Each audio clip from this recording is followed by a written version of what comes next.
menguak misteri kenapa keris-keris yang bagus dan berkualitas berada di museum-museum luar negeri.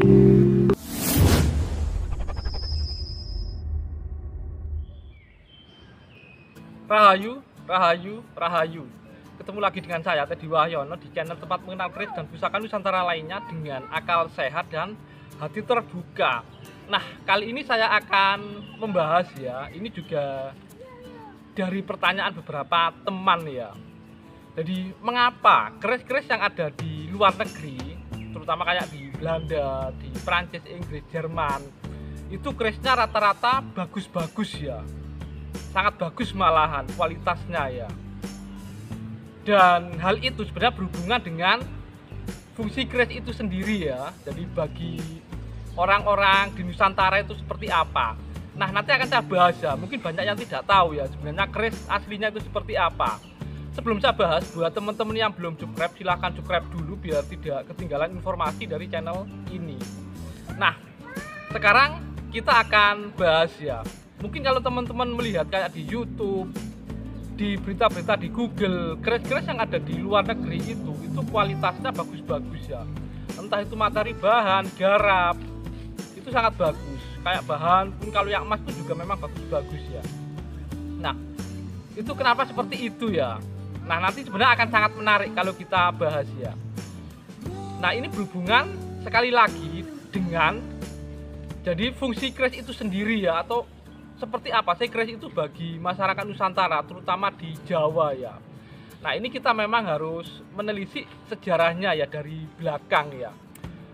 Jadi kalau di Nusantara sendiri, terutama di Jawa khususnya ya, sebenarnya dulu ada banyak senjata ya. Jadi kayak misalnya disebut galah atau limpung ya, atau tombak ya. Terus ada yang namanya kris atau keris. Terus ada yang namanya gandhi atau sejenis kapak ya. Terus ada pedang yang penyebutannya macam-macam, ada katgo ya, dan lain-lain itu ya. Nah, di antara senjata-senjata itu ada senjata yang istimewa ya, yaitu tentang keris ya. Karena itu bukan sekedar senjata ya, tapi ada sisi-sisi lain yang disebut sisi esoteris. Atau ada yang bilang tuah atau yoni ya. Jadi kayak contohnya keris ini ya. Jadi ini contoh keris peninggalan eyang saya yang senjata, jadi ada fungsi senjatanya karena ini bilah bajanya atau selorok bajanya ini sangat tajam ya, dan kualitasnya sangat bagus, tapi juga ada pamornya juga ya. Nah, rata-rata keris itu memang seperti itu ya. Dan pentingnya sebuah keris bagi masyarakat di Nusantara saat itu, khususnya Jawa, itu disebut dalam beberapa naskah kuno ya. Jadi di Sutasoma ada, di Arjuna Wiwoho, terus ada Krisna Kolontoko dan Kidung Harsawijaya ya. Jadi itu banyak dibahas tentang keris.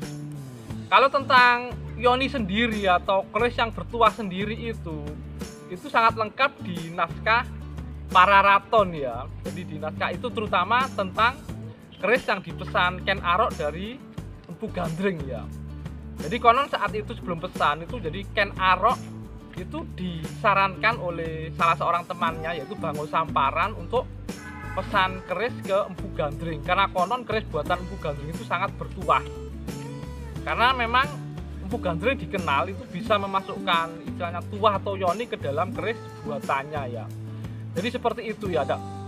Dan di kultur masyarakat Jawa sendiri itu, entah itu kalau yang teman-teman melihat catatan Mahuan waktu mampir ke Majapahit, itu jadi dia mencatat bahwa hampir semua laki-laki, mulai anak kecil pun sampai yang besar itu memiliki, jadi misalnya kalau dia nyebutnya pulato ya, atau seperti belati gitu. Tapi ada yang lurus, ada yang luk, dan itu sudah jelas mengacu ke keris. Jadi di zaman Majapahit pun jadi bisa dibilang setiap laki-laki mulai yang kecil sampai yang besar itu membawa keris. Dan seorang penjelajah dari Portugis juga, Tom Percy, itu juga bilang bahwa semua lelaki di Jawa kalau bepergian itu jadi menyelipkan keris di pinggangnya. Ini orang Eropa itu juga mempelajari tentang keris ya, bagi terutama laki-laki di Nusantara atau di Jawa saat itu ya. Dan memang keris itu ternyata merupakan jadi sebuah simbol kebanggaan ya, atau untuk rasa percaya diri. Selain itu juga merupakan simbol harga diri seorang lelaki juga ya. Dan Inggris itu sangat tahu benar tentang hal itu. Makanya setelah mereka mengalahkan Keraton Jogja itu di tahun 1812 ya, kalau nggak salah bulan Juni itu ya. Jadi itu semua keris para pejabat, para pangeran itu dilucuti. Dan itu juga berlanjut ketika penjajahan Belanda ya. Mungkin cerita yang paling teman-teman kenal adalah waktu Belanda menangkap Pangeran Diponegoro ya dan pengikutnya ya. Jadi itu semua keris Pangeran Diponegoro terutama itu diambil Belanda. Dan sebenarnya bukan cuma Pangeran Diponegoro aja. Jadi dulu setiap Belanda mengalahkan raja-raja di Nusantara itu semua kerisnya atau pusakanya itu pasti diambil. Karena itu adalah simbol menaklukkan ya. Karena memang bagi raja-raja Nusantara saat itu, pangeran atau pejabat saat itu, terutama keris itu sekali lagi adalah simbol kebanggaan ya atau simbol harga diri ya. Makanya ketika mereka sudah dilucuti, bahkan mereka konon untuk keluar pun menjadi istilahnya minder, tidak percaya diri. Jadi seperti itu. Nah itulah menjawab jadi kenapa keris-keris yang di museum-museum di Eropa sana itu rata-rata bagus-bagus. Karena itu adalah memang keris-keris dan pusaka-pusaka penguasa ya dan pejabat-pejabat di era dulu itu. Nah jadi mungkin itu saja ya sekilas tentang menjawab pertanyaan teman-teman. Jadi kenapa rata-rata keris di sana kok kualitasnya bagus-bagus ya? Karena sekali lagi itu memang keris-keris para penguasa ya. Jadi bukan keris sembarangan.